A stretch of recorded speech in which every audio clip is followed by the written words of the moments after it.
정치마수다 시작하겠습니다. 오늘은 장경태 더불어민주당 의원, 김종혁 전 국민의힘 최고위원과 함께하겠습니다. 어서 오세요. 안녕하세요. 안녕하세요. 국민의힘 2차 대선 경선에 나갈 후보 4명이 어제 확정이 됐습니다. 김문수, 안철수, 한동훈, 홍준표 후보인데요. 탄핵 찬성 2명, 반대 2명, 확연히 갈렸습니다. 발언부터 들어보시겠습니다. 이제는 정말 우리 당이 계엄의 바다를 건너야 한다는 마음이 많은 국민들의 의지로서 모이고 있다고 생각합니다.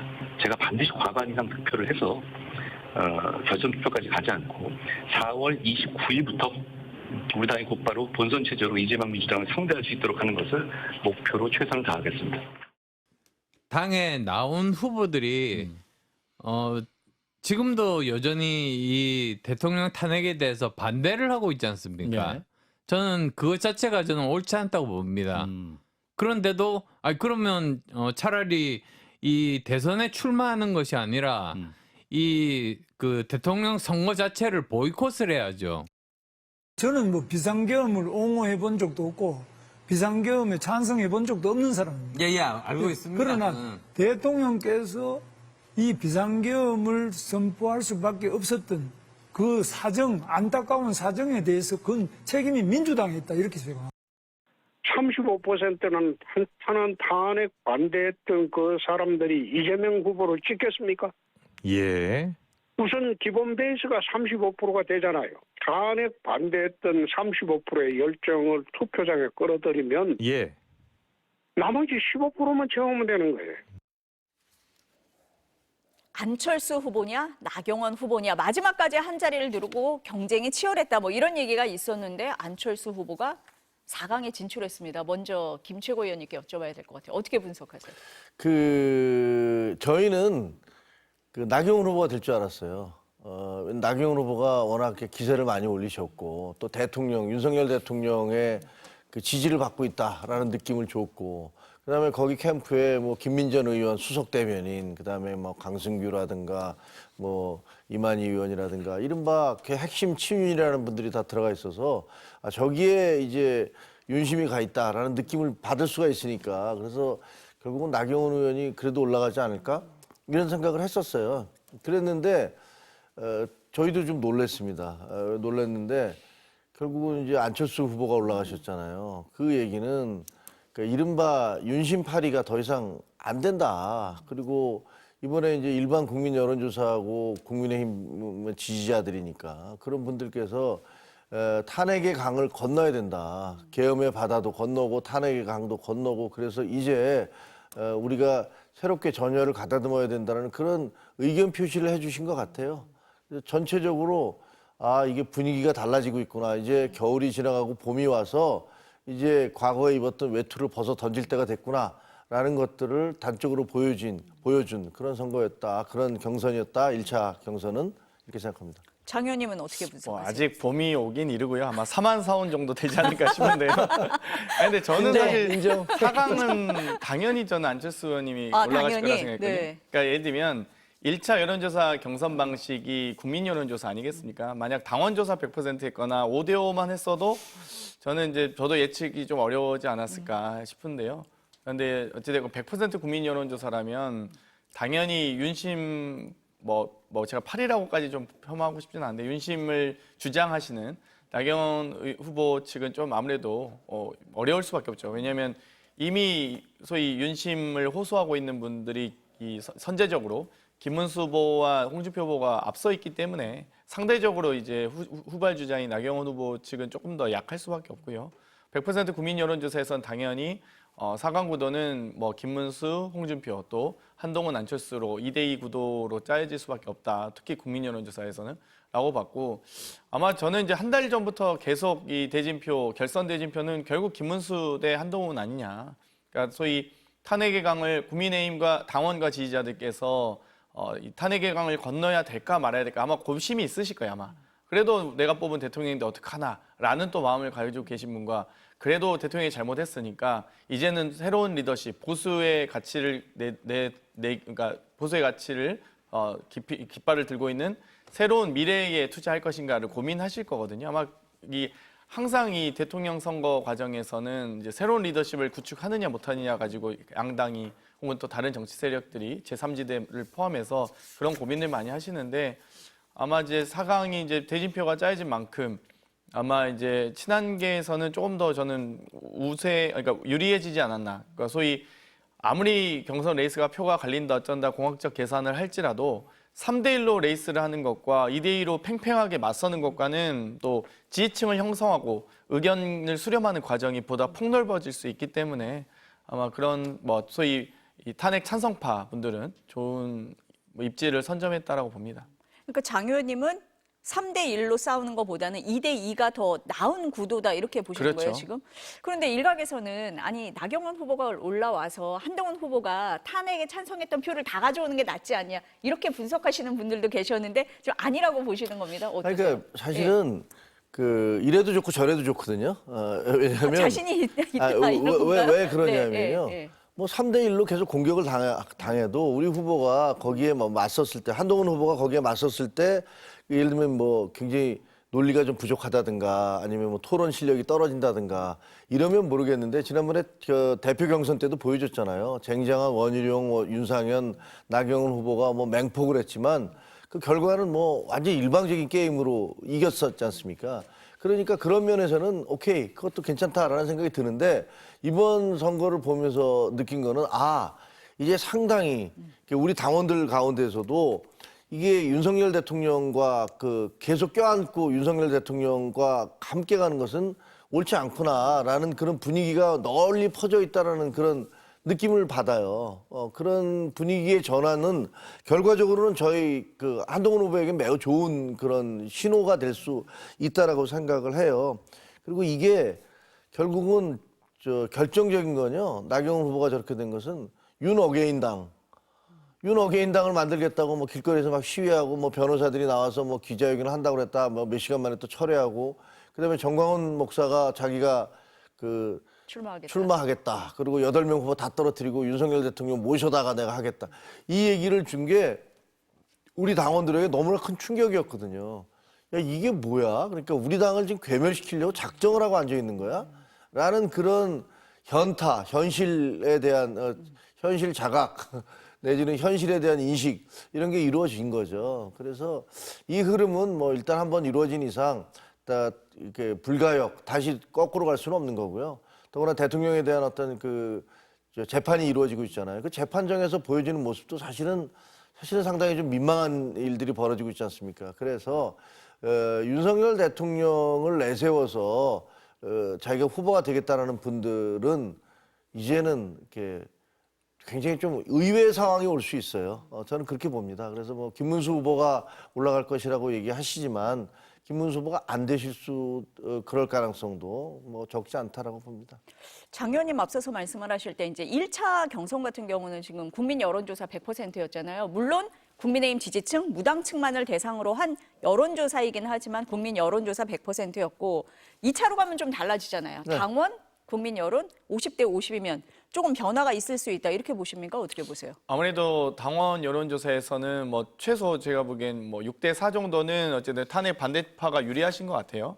60% 정도가 탄핵 반대파, 뭐 정확한 수치는 아닙니다. 뭐 그냥 비율로 봤을 때. 그래서 아마 당원 여론조사가 이제 2차 경선부터 들어오기 때문에 안철수 후보 입장에선 매우 좀 어려운 상황일 거라고 예상하고요. 방금 이제 말씀하셨듯이 3대1, 그러니까 소위 탄핵 반대표를 3명의 후보가 나눠갖고 탄핵 찬성표를 한동훈 후보가 독점하면 유리하지 않겠냐라는 건 사실 이제 너무 정치공학적 셈법이고요.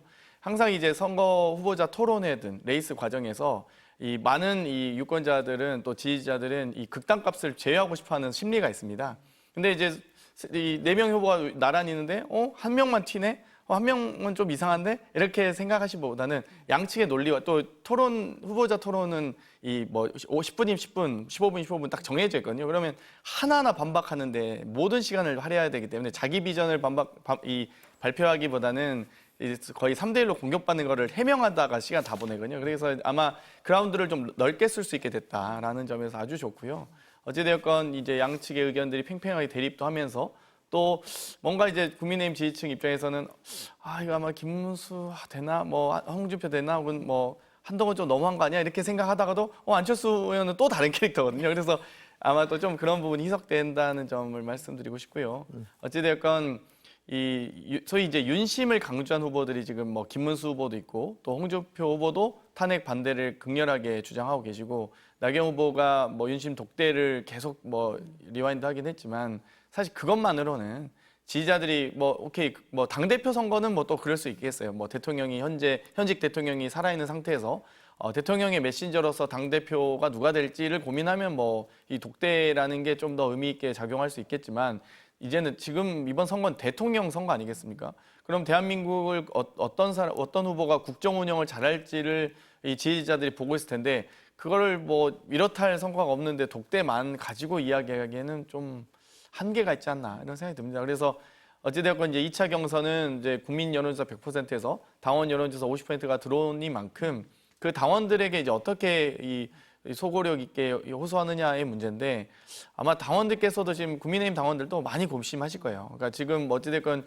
민주당은 똘똘 뭉쳐 있고 또 한 명의 후보가 이 압도적 지지를 받고 있는 상황에서 우리가 이렇게 사보노열하면 되겠냐, 혹은 우리가 지금 국민의 민심과 당심이 이렇게 많이 괴리가 되고 있는데 이걸 어떻게 하면 쫓아갈 수 있을까를 아마 전략적 판단을 하시거든요, 다들 이제 당원과 지지자들. 그래서 이런 부분을 저희도 좀 유심하게 저도 보고 있습니다.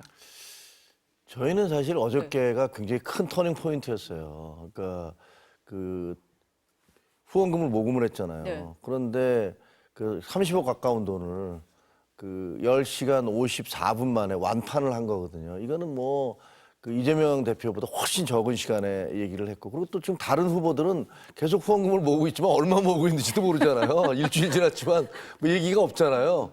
그런 걸 보면 돈은 거짓말 안 하거든요. 누가 자기 주머니 열어갖고 어떤 사람 후원을 하겠습니까? 근데 그때 후원하는데 그 글들을 보면 태어나서 처음으로 정치인한테 후원한다. 이 지긋지긋한 정치, 뭐랄까, 이 구태 정치 좀 끝내달라. 뭐 온갖 얘기들이 다 있어요. 그 사연들을 보면서 정말 가슴이 뭉클했는데 이런 사람들의 염원들, 이런 것들이 이렇게 응집된 모습을 보여주는 것들 굉장히 큰 일이라고 생각하고, 안철수 후보님 같은 경우는 당원들도 마찬가지고 국민들도 사표가 되는 건 싫어하잖아요. 야, 이 둘 중에 하나 누구 찍어야 되지? 라고 생각할 때 제가 보기에는 야, 안철수 후보 괜찮다고 생각하시는 분들도 야, 근데 안철수 후보 찍으면 안 되잖아. 뭐 이런 생각할 거 아니에요, 경쟁력에서. 그러면 그 표들은 다 한동훈 후보 쪽으로 몰려올 수 있고, 그다음에 이쪽에 김문수 후보나 홍준표 후보는 서로가 뭐 용호 상박 난영 난제니까 그 표는 그냥 갈릴 거예요. 그래서 굉장히 다른 양상이 벌어질 수 있고, 그래서 저희는 어제 이후에 엊그제부터 분위기 확 달라지기 시작해서 그냥 희망사항입니다. 이거는 오만하거나 교만한 게 아니라 희망사항으로 4자 경선에서 50%를 넘겨서 결선 투표 가지 말고 끝내보자라는 어떤 그런 꿈을 꾸기 시작한 거죠. 양양자 후보 네. 전 의원이 네. 조금 전에 뭐 한동훈 후보 지지하겠다 뭐 이렇게 발표를 한 것 네, 같습니다. 뭐 1시 반에 네. 와서 합동 기자회견을 하니까 양양자 의원 같은 경우는 전 의원이시죠. 본인이 광주 출신이고 그 사람 삼성 고졸 출신의 여성이 삼성전자의 그 임원이 된 최초의 케이스 아닙니까? 뭐 신화를 써오신 분이잖아요. 그분께서 나는 뭐 한동훈 후보와 함께 과학의 미래를 개척해 볼 것이고, 그리고 그 탄핵에 반대하고 그다음에 계엄에 찬성한 사람들과 함께 할 수 없다라는 그런 입장을 명백히 하셨고요. 마찬가지로 유정복 시장도 그러셨거든요. 유정복 시장도 그 발표를 하시기를 빨리 대통령은 탈당을 해라, 이렇게 얘기하셨기 때문에 뭐 그렇게 얘기한 후보는 한동훈 후보 그리고 안철수 후보밖에 없는데, 그러나 두 분 모두가 다 누군가 경쟁력 있는 사람을 밀어야지 자기 꿈이 더 동참될 거 아닙니까? 그러니까 제가 보기에는 양향자 의원은 이미 선언을 하셨고, 유정복 시장님께서도 결국은 한동훈 후보의 지지 대열에 서지 않으실까 그렇게 희망하고 있습니다. 지금 보면은 최종에 지금 2대2잖아요. 네. 탄핵 찬성 반대 2대2 이렇게 돼 있는데, 안철수 후보가 아침에 얘기를 했어요. 대국민 사과하자 이렇게 얘기를 했기 때문에 이제 토론에서도 뭐 탄핵이나 계엄 얘기가 나올 수밖에 없고 그 구도로 갈 거거든요. 이제 그렇게 되면은 최고위원님이나 의원님이 보시기에는 탄핵에 찬성했던 그런 지지자들이 좀 결집을 할 수 있다. 그 흐름으로 갈 거다. 이렇게 보시는 건가요, 지금? 근데 사실 저는 그 토론에서 탄핵이 그렇게 많이 논란이 될 것 같지는 않아요. 오히려. 오히려 다 피하고 싶거든요, 솔직히. 저쪽에 김문수 후보는 그거를 강조하고 싶겠습니까? 아니 본인도 그랬잖아요. 들어 누워서라도 맞겠다라고 얘기를 하셨어요. 그러면 아니 당신 들어 누워서 맞겠다고 그랬는데 지금 그 왜 안 막으셨냐? 그 다음에도 계속 대통령의 책임을 물으셔야 되는 거 아니냐? 내지는 홍준표 후보는 뭐라고 하셨냐면 나는 탄핵 반대지. 아니 그러니까 그 계엄 반대지. 그리고 계엄 당일날 그러면 12월 3일이었으면 뭐 하셨겠습니까? 막으셨겠습니까? 찬성하셨겠습니까? 그러니까 내가 대구시장인데 그걸 왜 나한테 물어? 뭐 이렇게 얘기를 하셨잖아요. 그리고 탄핵에 대해서 주장하는 건 뭐냐면요. 대통령한테 스스로 물러갈 시간을 줘야지 말이야. 그렇게 탄핵을 하면 되냐고 이렇게 말씀을 하셨어요. 근데 그건 사실관계를 전혀 모르시고 하시는 말씀이잖아요.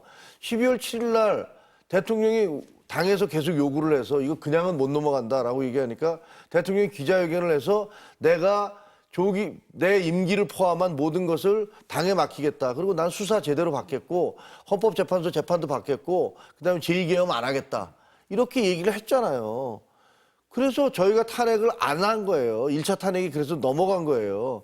근데 5일 뒤에 12월 12일 날 갑자기 출근을 하셔갖고 나 모든 걸 다 싸워보겠다. 내가 잘못한 게 뭐냐. 이렇게 얘기를 하신 거 아닙니까? 그럼 홍준표 시장님 말씀은 말이 안 맞죠. 대통령에게 스스로 용퇴할 시간을 줘야지 말이야. 시간을 드렸잖아요.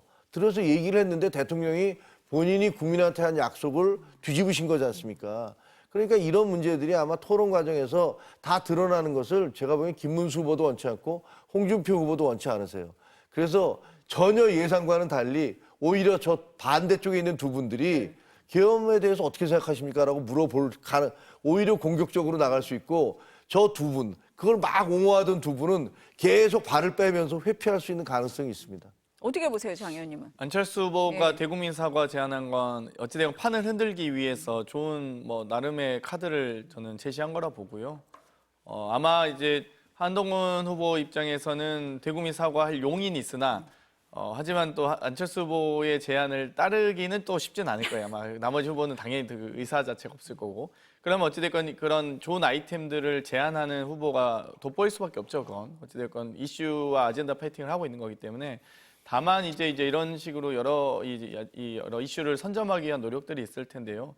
아무래도 저는 탄핵 찬성이냐 반대냐 하는 것 자체가 결국 결론적으로 한 사람의 욕심 때문에 빚어진 일 아니겠습니까? 집권여당이 저렇게 사분오열을 하면서 저 탄핵을 찬성하냐 반대하냐 가지고 논쟁하는 것 자체가 의미 없다 보고요. 오히려 저 이제 프레임 전환을 하는 게 필요한데 예를 들면 뭐 계엄에 대해서 찬성하냐 안 하냐면 계엄은 찬성한 분이 있긴 어렵거든요. 그리고 만약 윤석열 대통령이 이제 만약 당시 대통령이 이 딱 소위 계엄에 실패하고 나서 사실 쿠데타에 실패한 건 아니겠습니까? 그러면 깔끔하게 딱 정리하고 물러났으면 소위 하야했으면 아마 대통령 예우까지 보장되면서 막후에서 영향력도 행사했을 텐데 굳이 정말 뭐 떳떳하고 당당하게 수사받고 재판받겠다고 하다가 탄핵소추안 가결되고 나서 끝까지 헌재에서 부정하고 뭐 부하들에게 떠넘기다가 결국 탄핵까지 인용된 거잖아요. 그러다 보니까 지금 탄핵이 찬성이냐 반대냐까지 가지고 저걸 정말 의미 없는 논쟁을 하고 있는데 제가 보기엔 뭐 사실 한 사람의 욕심에 의해서 저 집권여당이 3분 오열하는 것도 안타깝고요. 오히려 저 논쟁을 오히려 국민의힘 자체가 지금 벗어나는 게 아마 본인들도 고심이실 거라 봅니다. 저 프레임에 쌓여가지고는 저 경선이 아름답게 끝날 수 없거든요. 장 의원님 국민의힘 걱정하시는 것 같은데. 걱정은 되는 건 아니고요. 그냥 잘 지켜보고 있습니다. 저도 정치인 한 사람으로서 네.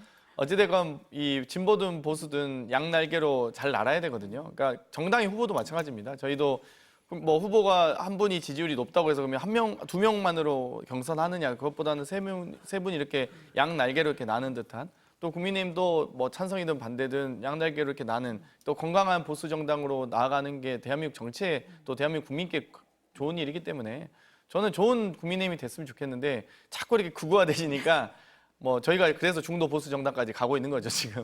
네. 아, 그거 아니잖아요. 안철수 후보 지금 올라가는 거 보세요. 그거를 주장한 분들이 일부 계셨지만 그분들은 탈락하고 있는 것이고. 분위기가 바뀌고 있다. 네, 결국은 당원들과 국민들이 제대로 된 판단, 올바른 현명한 판단을 해주시는 거 아닙니까? 그래서 그런 극단적인 주장들을 하는 사람들을 무슨 체제 전쟁이라고 얘기를 하고. 아, 지금 21세기 때가 어느 때인데 지금 아직까지도 무슨 6.25 시대 얘기를 계속 얘기를 하는 분들이 계시잖아요. 그건 아니거든요. 이제는 경제 전쟁을 해야 될 텐데 거기다가 무슨 체제 전쟁. 체제는 사회주의 공산주의 체제는 이미 무너졌고 걔들은 졌어요. 자유민주주의가 이겼습니다. 자본주의가 승리했고. 근데 거기다 대고서 작은 죽은 유령들을 자꾸 불러 일으켜갖고 죽은 사람 유령들과 우리가 싸우자고 얘기하면 안 되잖아요. 물론 북한이라는 아주 이상한 집단이 있고 전 세계에서 가장 희한한 집단이 있으니까 거기에 대한 두려움과 공포 충분히 이해가 됩니다만 그 집단을 이기는 것은 그건 우리의 실력으로 이기고 우리의 경제력으로 이겨야지 공포심으로 이기려고 해서는 안 되거든요. 어쨌든 분위기가 좀 바뀌고 있다라는 거에는 두 분 다 좀 비슷하게 생각을 하시는 것 같습니다. 그런데 국민의힘 경선이 지금 이제 한창 진행이 되고 있는데 사그라들지 않는 카드 한덕수 권한대행 아닙니까? 나오십니까? 안 나오십니까? 어떻게 파악하고 계세요? 국민의힘에서는? 저는 못 나온다고 봐요. 못 못 나온다? 나온다. 네. 못 나온다고 보는 게 이게 한덕수 총리 대행께서는 여러 정권, 그러니까 여야를 막론하고 여러 정권에서 항상 좋은 자리를 차지하시면서 올라가셨어요. 그 이유가 뭐겠어요? 저는 그거 나쁘다고 얘기하는 거 아닙니다. 유능하시기 때문에 그래요. 그 유능한 관료의 특징이 뭔지 아세요? 권력과 절대로 너무 가까워지거나 너무 멀어지지 않는다는 겁니다. 권력과 너무 가까워지면 타요. 너무 떨어지면 추워요. 그러니까 적정한 거리를 여야를 막론하고 유지하면서 살아온 그런 정도의 지혜가 있어야 돼요. 한덕수 제가 보기에 총리 지금 대통령 권한대행은 아마 대표적인 분이세요. 대한민국에서 몇 안 되는 대한민국 역사를 따져봐서도 그런 분이신데 그분이 지금 만 76세의 나이에 만약에 이 선거판에 나오면 그 뒤에 자기에게 쏟아질 그 수많은 그 공격, 공세들 이게 어떻게 될지 이런 거 다 너무 잘 아세요. 그리고 자기가 만약에 지금 현재 정권을 유지해야 된다는 여론이 한 10% 정도 더 높고 그래서 내가 나가면 될 것 같다라고 생각을 해도 굉장히 주저주저 하실 거예요. 근데 정권 교체에 대한 여론이 훨씬 높잖아요. 근데 이런 마당에 내가 나가서 만약에 가사 후보가 된다 하더라도 떨어지고 나면 그럼 두려울 거예요. 그 이후에 자기에게 닥쳐올 예를 들면 뭐 이번에 비상계엄과 관련해서 이거 뭐 헌법재판소에서는 넘어가 줬지만 이게 어떤 식으로 또 문제가 될지는 모르는 거 아닙니까? 그런 것들을 포함해서 자기가 살아온 여러 가지 삶에서 야 이거 나 껍질 탈탈 털리면 어떻게 되는 거야 라는 그런 두려움도 있을 것이기 때문에 저는 옆에서 막 군불대고 있잖아요. 군불대면서 그건 뭐 본인들을 위해서 그러시는 거예요. 제가 보기에는. 한덕수 총리를 위해서 그러는 게 아니라 본인들을 위해서 뭐 경기고등학교 무슨 동문회 하는 것 같아요. 왜 고건 총리까지 거기다 끌어들일지 모르겠어요. 38년생이시잖아요. 고건 총리님은. 그리고 것도 뭐 손학규 전 대표님도 오늘 어디 나오셔서 말씀을 하시던데 저걸 보면은 도대체 본들이 무슨 생각을 할까? 또 공교롭게도 다 민주당 분들이에요. 도대체 뭐지 이거는? 아니 손학규 전 민주당 대표가 이제 라디오 인터뷰 말씀하시는 것 같아요. 거기 나와서 추대위에 나도 오라고 요청은 받았는데 들어가진 않았다. 그런데 한덕수 권한대행 누구보다 경쟁력 있다. 이렇게 아주 얘기를 훌륭하다고 하잖아요. 바뀌시잖아요. 예, 그렇게까지 얘기를 했습니다. 근데 못 나온다라고 말씀을 하신 거고 장현님 보시기엔 어때요? 저는 나오신다 봅니다. 나온다. 그러니까 결론적으로 말씀드리면 이미 그 트럼프 대통령과의 통화가 유출돼서 첫 질문이 뭐 대선 출마하시냐라는 정말 말도 안 되는 아니 미국 정상과 한국 정상이 대통령 대행이 정상 간의 통화가 유출되는 사상 초유의 보안 사건 아니겠습니까? 보안이 취약한 사건인데 이거 자체를 무슨 출마의 지렛대냥 삼는 것도 참 한심하지만 아마도 지금 이 60일도 안 남은 이제 40여일 남겨둔 대선 앞두고 사실 지금 아직도 관세 유예를 지금 90일 정도 미국이 해주겠다고 하는데도 굳이 최성목 부총리와 안덕근 산자부 장관이 지금 미국 간 거잖아요. 그냥 현상 유지만 하고 있으면 됩니다. 국내에서 지금은 어떻게 하면 이 관세 전쟁에서 대한민국이 살아남을지 치밀하게 준비하고 분석하는 게 더 중요하거든요. 임기 만료 얼마 남지도 않은 지금 이 기재부 장관과 산자부 장관이 가서 무슨 얘기를 할 거며 아마 저는 가는 이유 자체가 어떤 이 경제적 협상 카드를 가지고 와서 혹은 그 전에 전달을 해서 한덕수 총리가 발표하게끔 하면서 대선 출마에 지렛대를 삼지 않겠냐라고 싶고요. 공직자 사퇴 시한은 5월 4일입니다. 30일 전이기 때문에 5월 4일 전에 어떤 형식으로든 저는 사퇴해서 출마할 거라고 보고 있고요. 아마 국민들께서 또 헌재의 이 탄핵 기각 사유가 국정 안정을 위해서 대통령이 탄핵된 상황에서 이 총리로서 국정 안정을 기하라라는 국민적 요구와 헌재의 어떤 뭐 여러 판결이 있었던 건데도 불구하고 국정을 뿌리치고 개인적 사심을 채우기 위해서 나온다면 거기에 대한 국민적 심판은 받으시겠죠. 아무튼 뭐 지금 상황에서 보니까 뭐 국민의힘 의원님들이 연판장도 돌린다고 하고요. 여러 얘기들이 있으니까요. 한덕수 총리께서 나오시지 않을까 저는 그렇게 보고 있습니다. 네. 장 의원님이 말씀을 하신 것처럼 이제 내일부터 관세 협상 하잖아요. 그런데 그 협상을 하면서 그 성과를 보여주면서 출마 선언을 할 거다. 이런 시나리오가 나오잖아요. 어떻습니까? 말이 안 된다고 보죠. 안 저는. 된다? 예. 네. 장난도 아니고 그 논리적으로 말이 안 돼요. 기본으로. 왜냐하면 이건 제가 무슨 어떤 후보, 그러니까 지금 국민의힘에서 나오는 후보들을 위해서 하는 말씀이 아니라 민주당이 한덕수 대행을 탄핵할 때 그때 논리가 국민의힘 논리가 뭐였습니까? 아니 대통령 권한 대행을 탄핵을 해서 무정부 상태를 만들자는 거야. 그래서 대대행 체제를 만들자는 거야. 뭐 이렇게 얘기하면서 비판하지 않았습니까? 그러니까 탄핵을 통해서 그 대통령 권한 대행을 자리에서 물러나게 하는 거는 무정부 상태를 만드는 거고, 우리가 요구를 해서 본인이 그냥 내려와서 대대행 체제를 만드는 거는 그거는 국가가 잘 돌아가는 겁니까? 기본적으로 말이 안 되는 소리예요. 그러니까 그런 식의 아무리 우리 당이라고 얘기를 해도 그건 저는 그 최소한의 양심은 있어야 된다고 생각하거든요. 우리가 민주당을 비판하거나 민주당이 국민의힘을 비판할 때 자기 당의 문제점들에 대해서도 얘기를 해야 돼요. 전혀 논리가 안 되는 걸 가지고서 상대방을 비판하면 정치가 개판되는 거거든요. 그렇게 생각을 합니다. 그래서 우리 당이 주장했던 것도 말이 안 되고, 더구나 지금 자기 당에서 경선을 막 치르고 있는데 거기다 대고서 갑자기 야 이거는 그냥 예선 게임이고 출마하겠다 안 하겠다는 의사도 밝히지 않은 사람한테 당신이 나와주세요 라고 얘기하는 건 명백한 해당 행위죠. 당을 완전히 희화시키고 우스꽝스럽게 만드는 건데, 그 목표는 그 주장하시는 분들이 누군지 보면 알잖아요. 김옥균 프로젝트 2예요.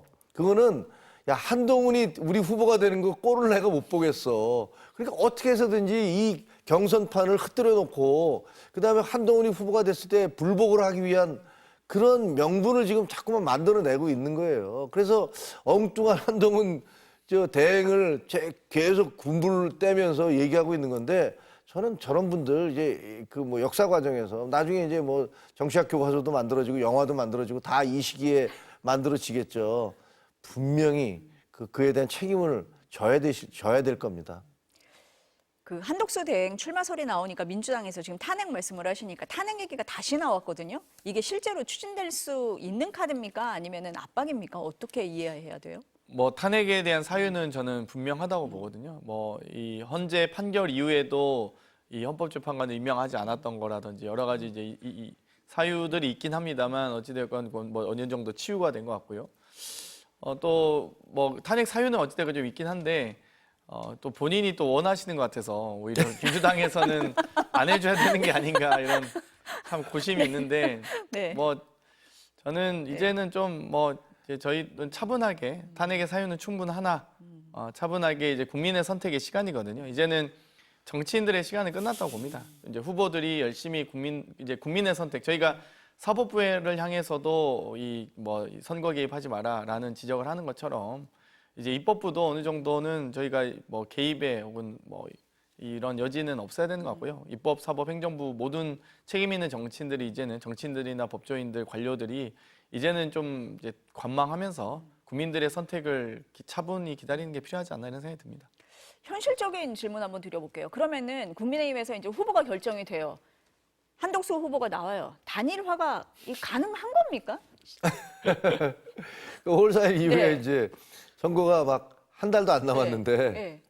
거기서 단일화하라는 거 아니에요. 지금 시나리오는 그렇죠. 나오게 되면 그 방법밖에 없는 네, 건데. 그러니까 그게 나오시면 가능합니까? 그냥 무소속으로 나오시면 네. 되는데 무슨 돈으로 나옵니까? 무소속으로. 솔직히 말씀드리면 정당의 지지를 받지 못하면서 당원들의 조직표가 하나도 없고 그 하늘에서 뚝 떨어져서 나오고 한다는 건 거의 불가능한 거잖아요. 우리 반기문 총장도 처음에 예비 후보로 막 뛰시는데 한 2주 뛰더니 야, 돈 너무 많이 들어간다라고 뭐 얼마나 불평을 하셨어요. 뭐 이것도 돈이 들고 저것도 돈이 들고 뭐 차비, 비서 뭐 별 말씀 다 하셨는데 그래서 결국은 단일화를 해야 되는데 아니 그래서 우리 후보가 정해졌으면 그 후보가 글쎄요 무슨 명분으로 단일화를 할까? 그건 딱 한 가지예요. 여론조사를 해봤더니 우리 당에서 뽑은 후보가 형편없어. 그리고 한덕수 총리가 만약에 그때 그만둔다면 그 한덕수 후보가 어마어마하게 높아. 그래서 야 이대로는 안 되겠고 둘이 합쳐지면은 좀 나아질 수도 있겠다. 그리고 거기다가 이 높을 뿐만이 아니라 이재명 대표보다도 높아야 돼. 근데 아니고 그냥 뭐 비슷비슷해라고 하든가 이렇게 되면 누가 하려고 하겠습니까 그거를. 그리고 그 해서 저는 기본적으로 이게 노무현 정몽준 때부터 시작됐지만 두 후보가 여론조사를 해서 후보를 단일화한다는 건 진짜 전 세계에 없는 코미디예요. 아니 이 세상에 그런 코미디가 어디 있습니까? 그 여론조사 기관 3군데인가 선정해서 몇천 명 해갖고 한다는 거 아닙니까? 그러면 우리 당에서 이 법석을 떨어가면서 이렇게 모금을 해서 성금을 모아서 열심히 선거운동해서 뽑힌 후보는 도대체 뭐냐고요? 이거 뭐 하려고 뽑냐고요, 이거를. 기본으로 말이 안 되는 소리를 지금 하고 있는 거고 저는 언론에 대해서도 저도 언론 출신이에요. 평생 언론에 있었지만 아니 이런 말이 안 되는 걸 왜 자꾸 붙이기지? 그러니까 정치권에서 재밌으라고. 얘기를 하니까 지금 나오는 거 아니에요? 장 의원님 어떻게 보세요? 이 단일화. 뭐 단일화 할 이유는 네. 없죠. 사실 이유가 그러니까 없다. 반기문 전 총장님 같은 경우는 그래도 지지율 20% 정도 상당히 국민들께서도 기대했던 유엔 사무총장으로서 기대하는 국민들이 좀 일부 상당히 있었습니다. 이제 그런 점에 비춰봤을 때 또 이 당시 박근혜 대통령 탄핵으로 인해서 이 보수 정당이 괴멸 수준의 여러 혼란 상황이었고 그렇기 때문에 당시 당시 대통령 대행은 황교안 총리셨는데 황교안 총리가 나온다고는 안 했었거든요. 그러니까 그런 정도 국정 운영을 포기하진 않았는데 지금 한덕수 대행의 출마 자체는 사실 국정을 포기하는 행위고요.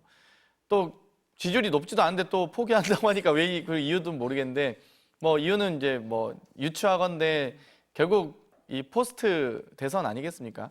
결국 대선 끝나면 당권을 또 누군가가 장악해야 되고 그 당을 장악하는 과정에서 아마 절대 싫은 일부 소위 주류로 지금 현재 주류인 사람들이 절대 싫은 후보들이 있겠죠. 그러니까 이제 어떻게 해서든 지금 이제 소위 저희도 뭐 후단협이나 여러 후보자 흔드는 과정이 있었는데 국민의힘의 후보가 원하는 분이 되거나 혹은 원하지 않는 후보가 됐을 때 흔들려고 하는 카드가 아닌가 이런 생각을 하죠. 하면서도 한덕수 대행께서도 그러지 않길 바라지만 지금 개인적 욕심이 너무 좀 드러나고 있다. 예를 들면 뭐 이렇게 뭐 이 헌법재판관에 대한 무리한 임명이라든지 또 뭐 이 트럼프 통화를 유출하는 게 누군지 모르겠습니다만 이게 유출되는 건 뭐 트럼프가 유출한 게 아니면 뭐 우리나라 쪽이라고 보는데 아니면 또 이렇게 이 기재부 장관과 산자부 장관을 굳이 지금 미국에 무리해서 보내서 아니 미국 정부가 유예해 주겠다는데 대선 이후까지도 유예하는데 왜 우리가 굳이 앞서서 나가는지 잘 모르겠어요. 그러니까 뭐 아마 그런 점들이 다들 대선 행보 아니냐라고 추측하는 것이죠. 근데 그거는 한덕수 총리는 어떻게 대행은 따지고 보면 그냥 소위 말하는 그 뒤에서 보이지 않는 손들이 당권을 장악하기 위한 그 카드 아닙니까?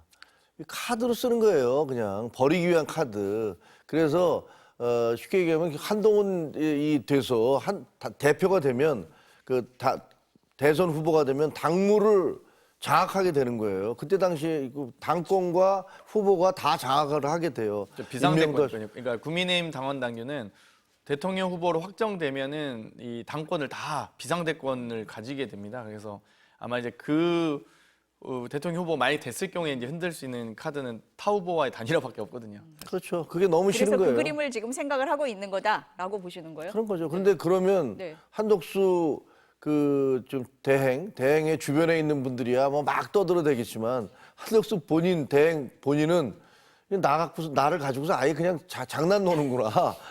자기들을 위해서 지금 나를 써먹고 있구나. 이런 생각 안 하겠습니까? 조금만 상식적으로 생각해보면 금방 아는 거 아니에요. 이거 나를 가지고서 그냥 자기들을 목적을 달성하기 위한 카드로 쓰고 버리는 거지 라고 생각하고 있을 거예요, 저는. 그러니까 그래서 쟤는 못 나온다. 그래서 안 못 나오고 나온다. 못 나올 것이다. 그래도 나올 거다. 지금 이렇게 보시기 때문에 어떤 결정을 하실지는 언론이 관심을 갖는 게 아니라 정치권에서 얘기가 나오니까 지금 언론도 관심을 갖는 겁니다. 국민의힘 경선 얘기를 너무 많이 하다 보니까 민주당으로 넘어가 볼게요.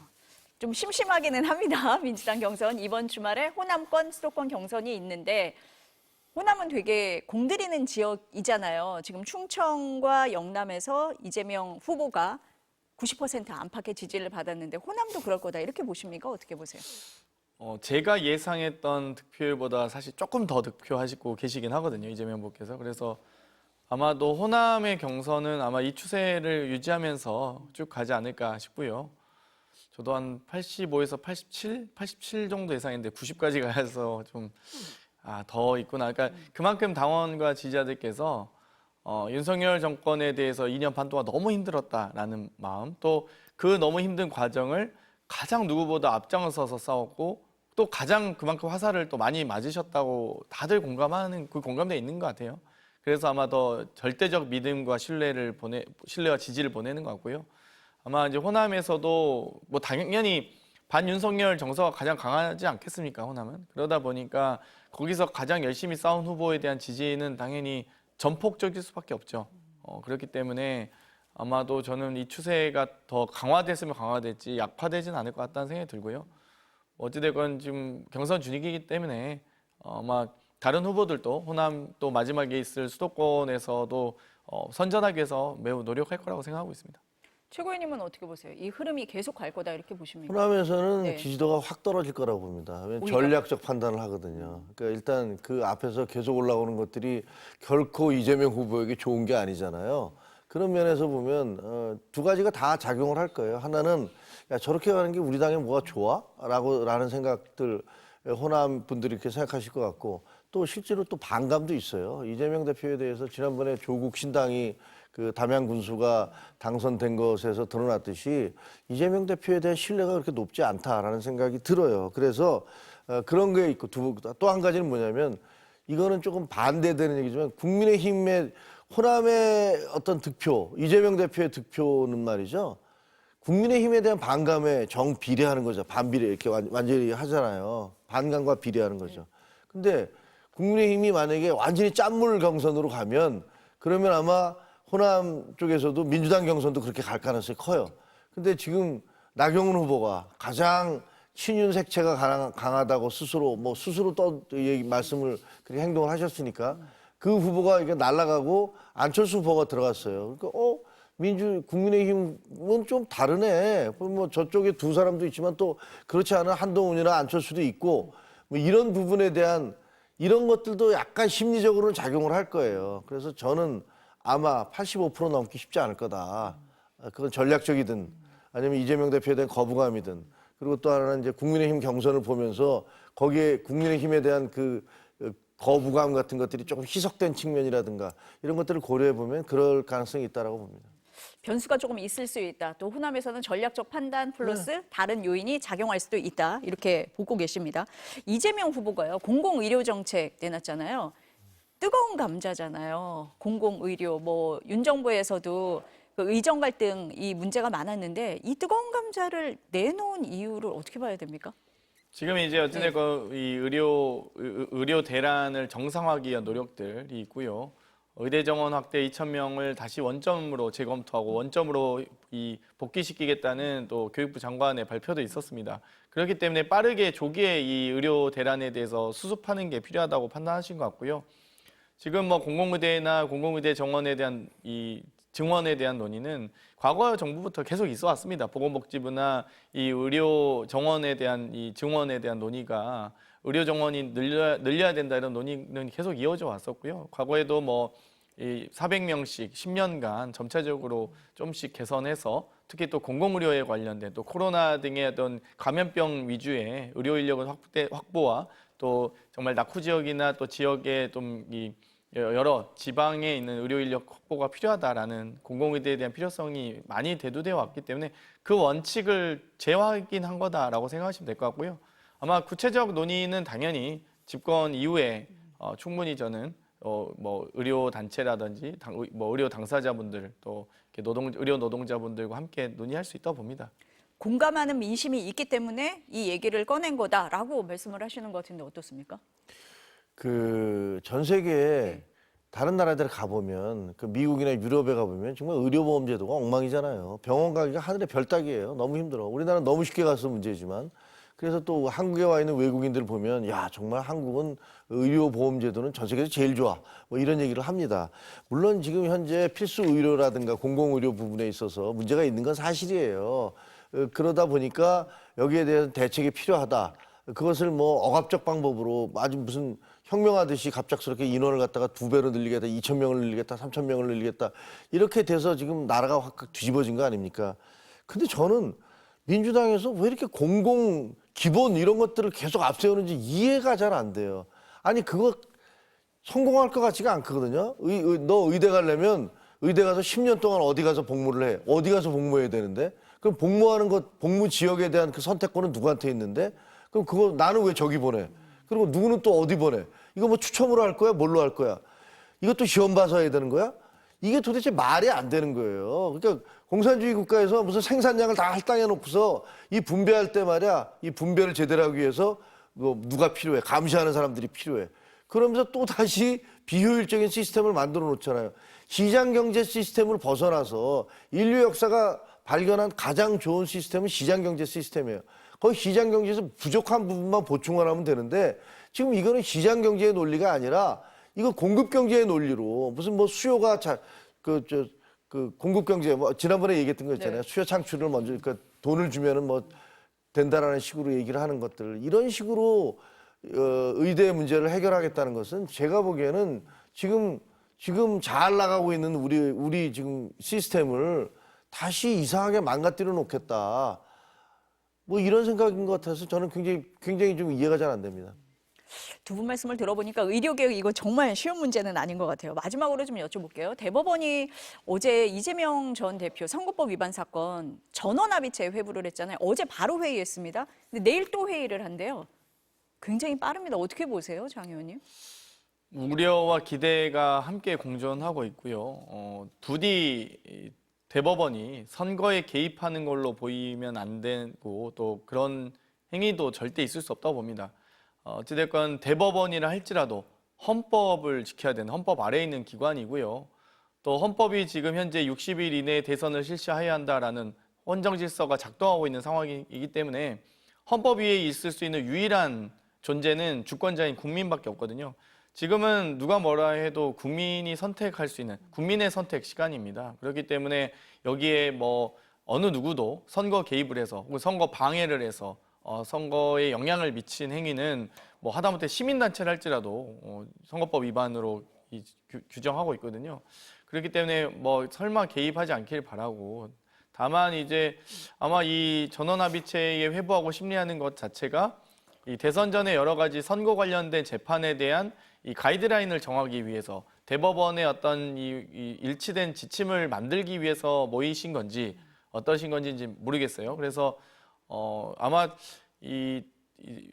이재명 대표와 관련된 후보와 관련된 이 어떤 3심 상고 재판을 대선 전에 하기는 지금 40여일밖에 안 남았기 때문에 그거를 뭐 3심을 그렇게 졸속으로 날림으로 하기는 어려울 거고요. 아마 전원합의체 판결이 지금까지 평균 3년 7개월 걸렸습니다. 보통 전원합의체 상고 재판이.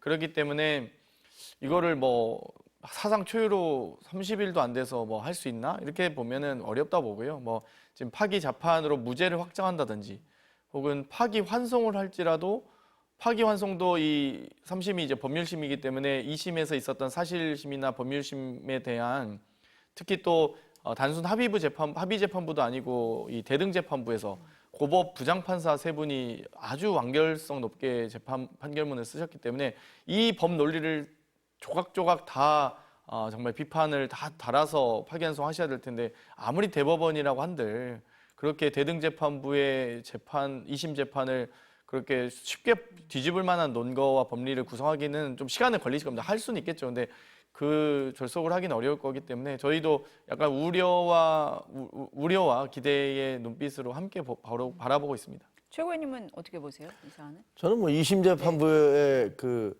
판결은 존중해야 되지만 그러나 비판할 수 없는 건 아니니까요. 도저히 이해할 수 없는 판결이라고 생각을 해요. 일방적으로 너무 봐주고 있는 판결이 아니라고 생각을 하는데 뭐 솔직히 말씀해 국민의힘 입장에서야 대법원이 정확히 그 시시비비를 따져서 그래서 공직선거법 위반이니까 이 사람 출마 못한다라고 결정 내려지면 만세겠죠. 솔직히 얼마나 좋겠습니까? 근데 그게 가능할까는 조금 회의적이에요. 왜냐하면 어쨌든 선거가 지금 이제 시작되는데 대법원에서 무죄라고 2심이 맞아라고 인정을 해주면 이건 이재명 대표가 완전히 날개를 달아주는 것이 격이 될 것이고 아니 파기 환송할게라고 얘기를 해도 그것은 또 굉장히 타격을 주는 거고 그러니까 사실은 정치적으로 해석될 수 있는 여지가 너무 크기 때문에 이것저것 둘 다 하기는 좀 쉽지 않을 것 같다. 근데 파기 재판이 있다고 그러는데 뭐 변호사님들 얘기 들어보니까 파기 재판은 그 당사자에게 불리하게는 못 간다. 그러니까 예를 들면 무죄였던 걸 유죄로 하는데 파기 재판을 하지는 못한다. 그런 경우가 없다. 그러면 그것은 다시 돌려줘야 되는데 그 파기 환송을 한다 하더라도 재판이 또 얼마나 늘어지겠습니까? 그래서 이 두 가지 모두가 선거전이 막 펼쳐지고 뭐 이러는 과정에 그 결정을 내린다? 쉽지 않을 거다라는 생각은 들어요. 근데 저희야 그래주면 좋죠. 두 분 말씀을 들어보니까 대법원이 일단 속도는 내고 있는데 대선 전에 어떤 결론이 나기는 어렵다라는 거에서는 의견 일치이신 것 같습니다. 네, 오늘 말씀 여기까지 듣겠습니다. 감사합니다.